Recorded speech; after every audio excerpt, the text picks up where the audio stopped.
If you've ever wondered why some portfolios stay simple while others feel like a spreadsheet nightmare, there's a reason. The same three ETFs that helped me build a $500,000 portfolio taught me more about investing than hundreds of hours of research ever could. Simplicity doesn't mean weak returns. It means focused growth. In this video, I'll show you exactly how I built this portfolio, why I chose these three specific ETFs, and the exact allocation that turned consistent contributions into $500,000. We'll walk through the thinking behind each choice, the role each ETF plays, and how rebalancing works when you keep things simple. Hit that subscribe button and turn on notifications. Now let's talk about why three ETFs became my entire strategy when most people think more choices mean better results. Most people think a good portfolio needs 10 or 15 different investments. More funds means more diversification, right? But that mindset comes from overthinking, the belief that complexity equals sophistication. The truth is, complexity creates confusion. When you own too many funds, you start overlapping. You lose track of what you hold. You spend more time managing and less time letting the portfolio do its job. Worst of all, you create decision fatigue every time the market moves. When the market drops, someone with 15 funds starts second-guessing every position. Each fund becomes another decision point, another source of stress. But when you only hold three ETFs, the choices become obvious. You know exactly what you own and what each fund does. Three well-chosen ETFs can cover the entire investment universe. You don't need 12 funds to get exposure to U.S. stocks, international markets, and bonds. You just need the right three. When those three are low-cost, broadly diversified, and historically proven, you get all the benefits of a complex portfolio without the headaches.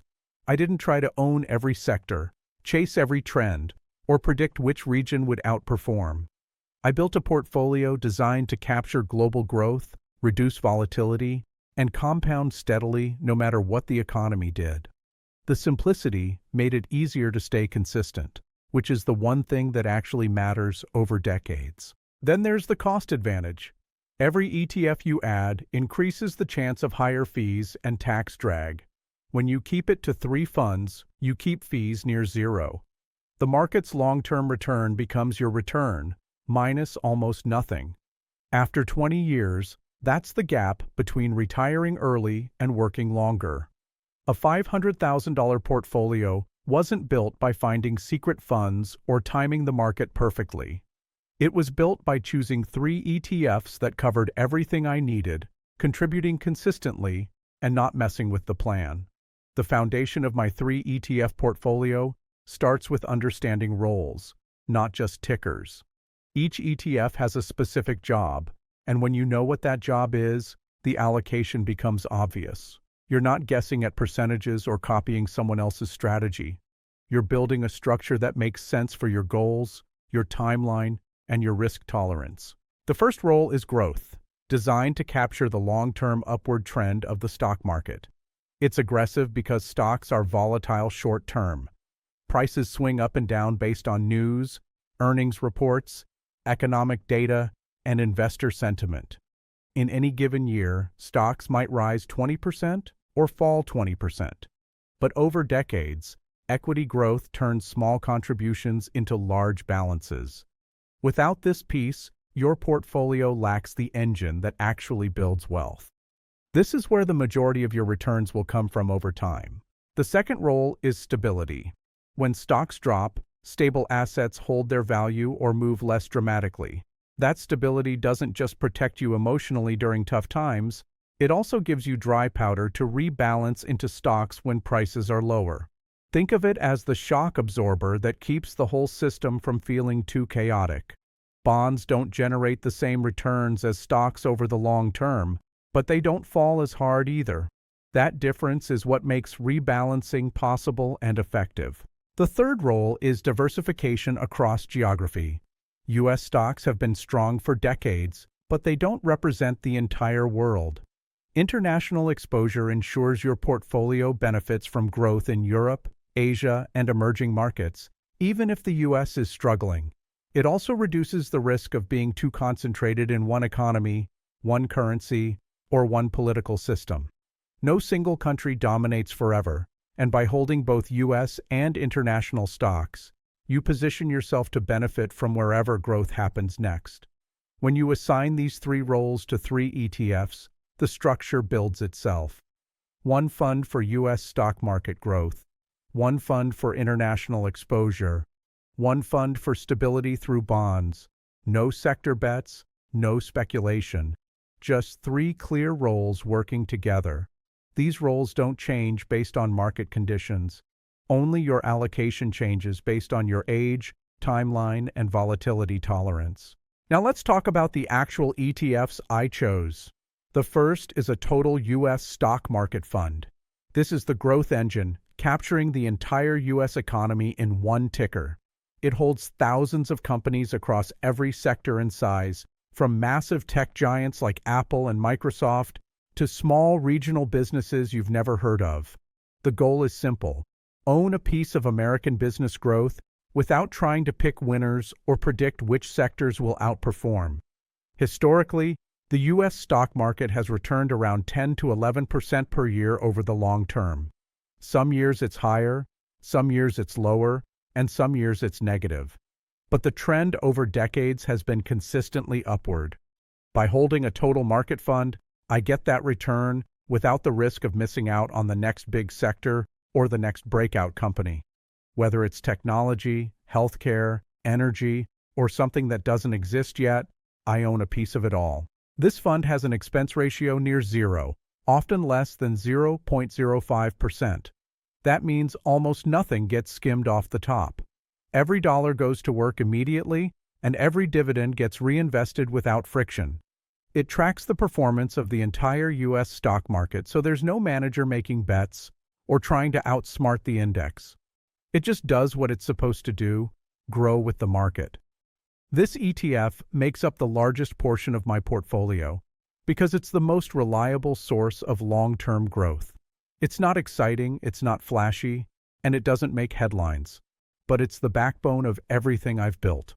When people ask how I reached $500,000, this fund is the first answer.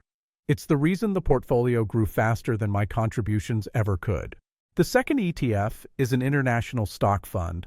This is the diversification layer, the part that ensures I'm not putting all my eggs in one country's basket. It holds companies across developed markets like Japan, the United Kingdom, and Germany, as well as exposure to emerging markets like China, India, and Brazil. The purpose here is balance. When the U.S. market is struggling, international markets sometimes perform better. And when the U.S. is booming, international stocks may lag, but still provide steady returns. Over the long term, owning both reduces the overall volatility of the portfolio and increases the chances that I'm always invested in whatever region is leading at any given time. This fund also has a very low expense ratio and tracks a broad international index. I'm not trying to pick which country will outperform or which currency will strengthen. I'm just making sure I own a slice of the global economy outside the United States. Some years this fund outperforms my U.S. holdings. Other years it underperforms. But that's exactly the point. By holding both, I smooth out the extremes and stay invested in global growth no matter where it happens. This ETF represents the second largest portion of my allocation because international diversification is one of the few free lunches in investing. It reduces risk without sacrificing long-term returns, and it ensures my portfolio isn't overly dependent on the performance of a single country or region. The third ETF is a total bond market fund. This is the stability piece. It holds U.S. government bonds, corporate bonds, and mortgage-backed securities. The goal isn't aggressive growth, it's capital preservation and income. Bonds provide steady interest payments and tend to hold value when stocks fall. When stocks drop and bonds hold steady, I can sell a portion of my bond fund and buy more stocks at lower prices. That's rebalancing in action.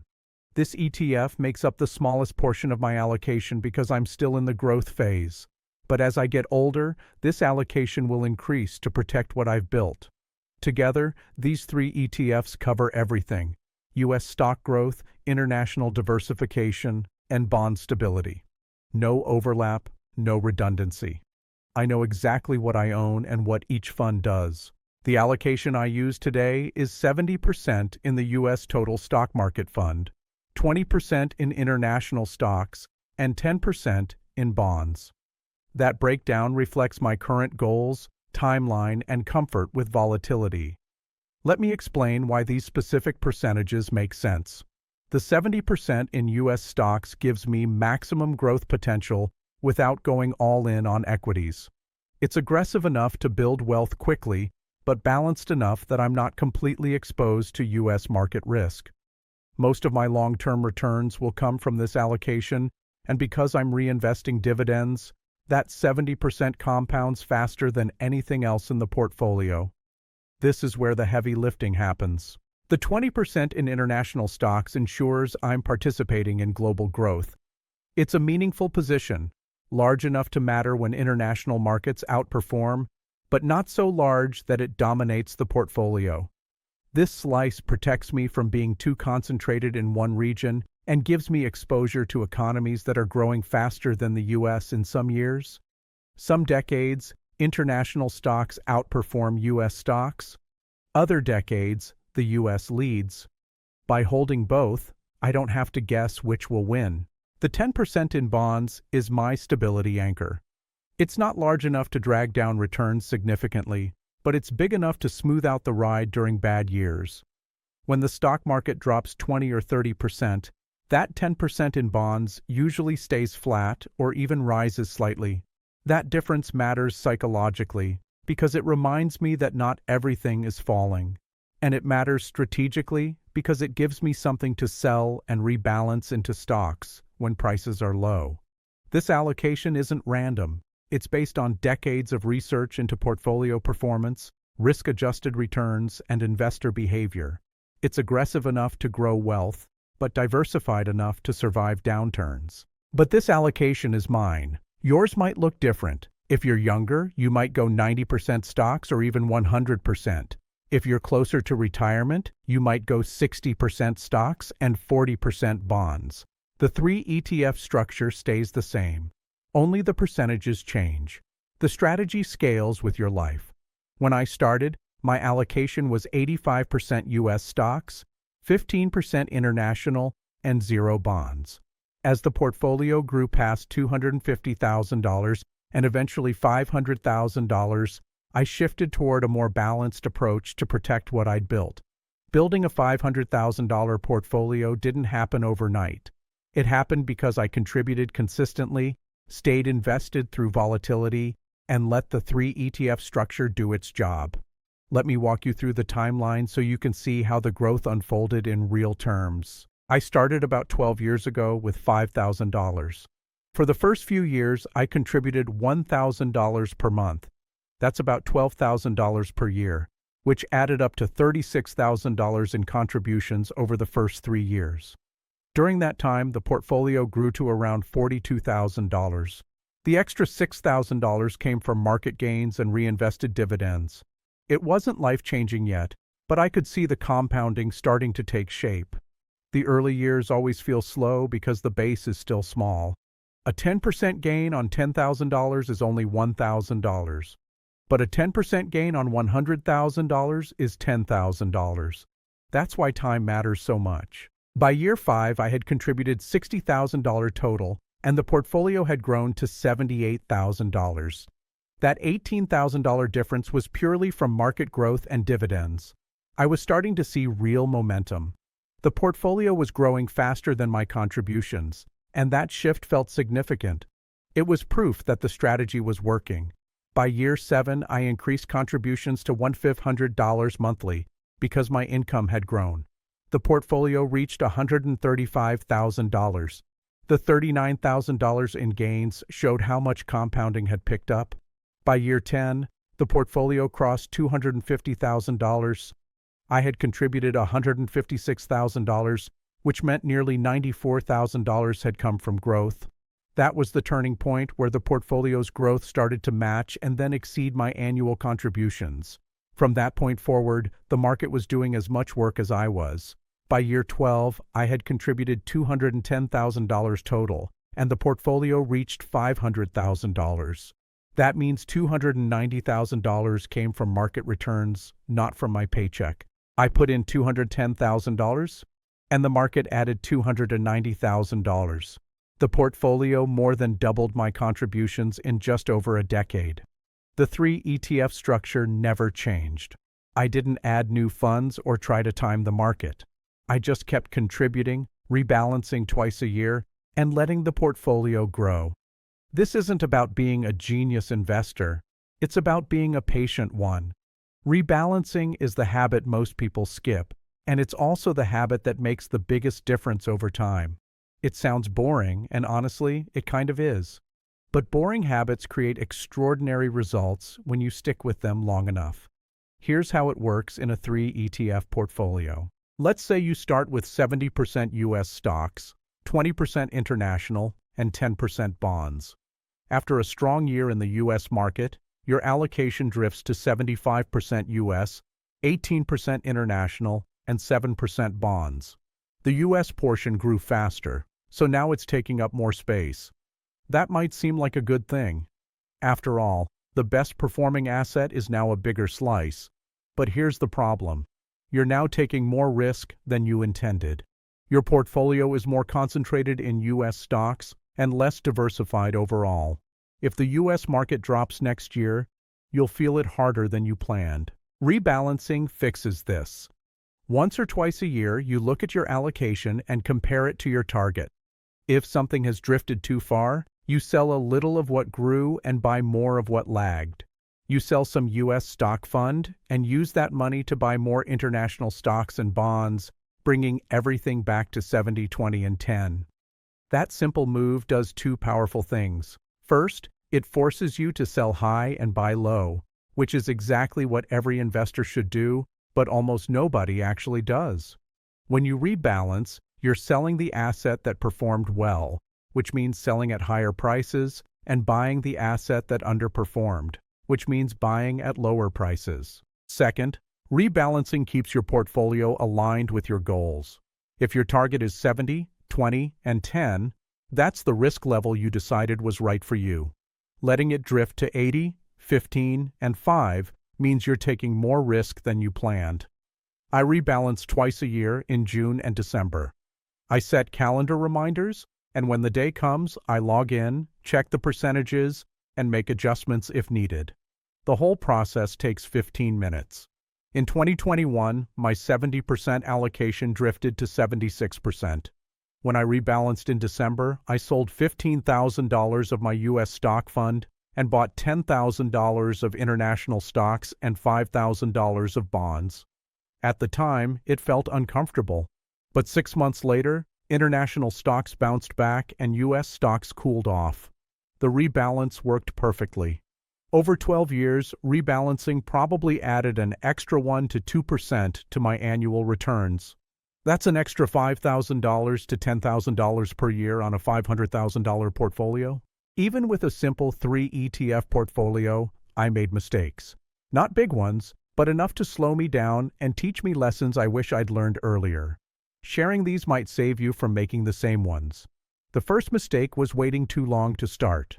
I spent almost 2 years researching strategies, reading books, and trying to find the perfect portfolio before I invested a single dollar. I wanted to make sure I got it right, which sounds responsible, but really it was just fear disguised as preparation. Those 2 years cost me tens of thousands in missed growth. The market went up, compounding happened, and I was sitting on the sidelines reading articles. The lesson here is simple. Good enough is better than perfect, and starting is better than waiting. A simple 3 ETF portfolio is more than good enough, and the sooner you start, the more time does the heavy lifting. The second mistake was checking my portfolio too often.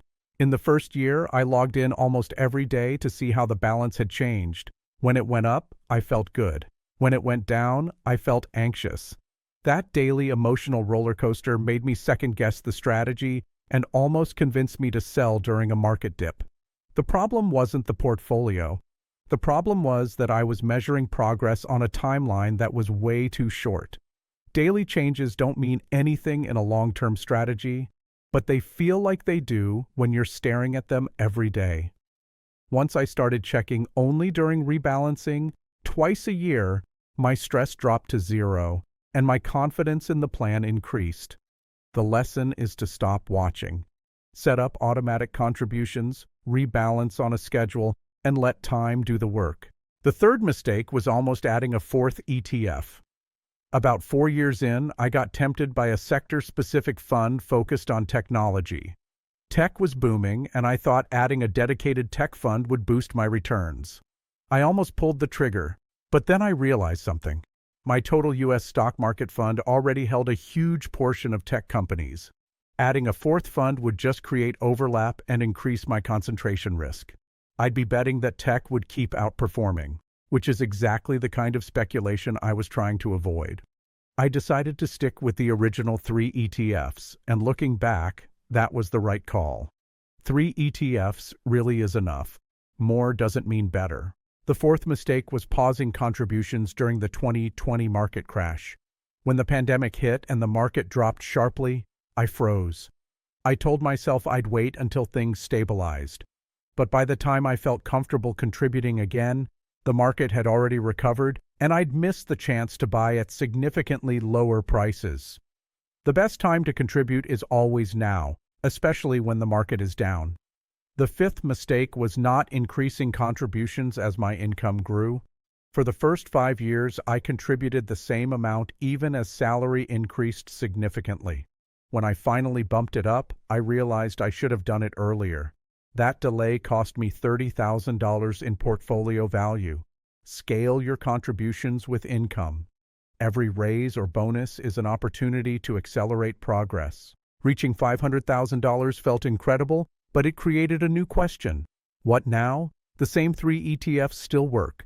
The allocation just shifts over time. Right now, I don't plan to touch this money for another 10 to 15 years. But as I get within 5 years of needing it, I'll gradually shift toward a more conservative allocation.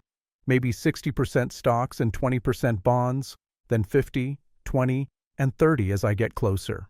That gradual shift is called a glide path. I'm controlling it manually with my 3 ETFs instead of letting a fund manager do it. Once I need income, I'll use dividends and strategic withdrawals. If I need more than dividends provide, I'll sell small portions of whichever fund is above its target allocation. Even in retirement, the portfolio keeps growing. I'm still holding a majority in stocks, which means it continues to compound even as I'm taking income. That's how a $500,000 portfolio can support someone for 30 or 40 years without running out. If you're younger and just starting out, understanding how the strategy evolves makes it easier to commit today. You're not just building wealth, you're building a system that works for your entire financial life. And that's something worth sticking with. Building your own 3 ETF portfolio is simpler than most people think. Here's exactly what to do, step by step. First, open a brokerage account if you don't already have one. Look for brokers with zero commission trades and low or no account minimums. Most major brokers now offer both. Second, decide on your allocation based on your age and risk tolerance. If you're in your 20s or 30s, start aggressive with 80 to 90% stocks. If you're in your 40s or 50s, maybe 70 to 80%.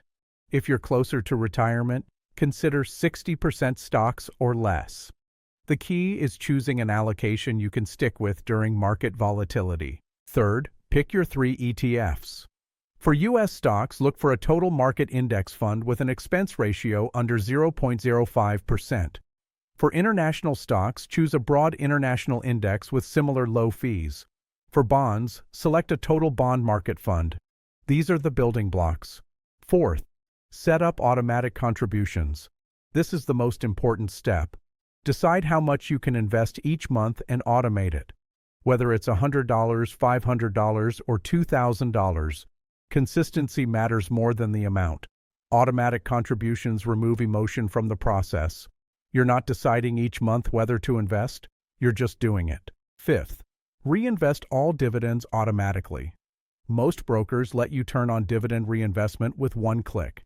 This ensures every dollar your portfolio earns goes right back to work buying more shares. That's how compounding accelerates over time. Sixth, Set calendar reminders to rebalance twice a year. Pick 2 dates, maybe your birthday and 6 months later, and stick to them.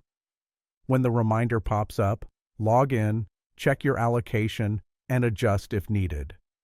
If nothing has drifted more than 5 percentage points, you can skip it.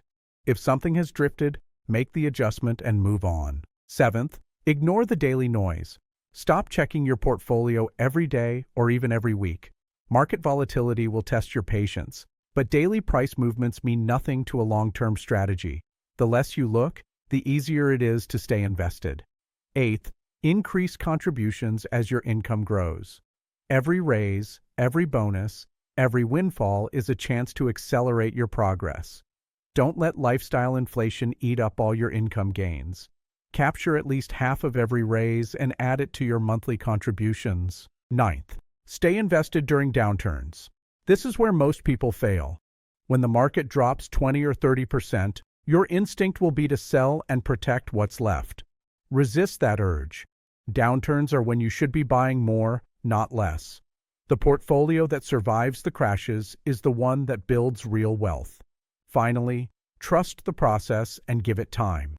The first few years will feel slow. You'll contribute more than the market adds. But around year 5 or 6, the compounding starts to take over. By year 10, the market's doing as much work as you are.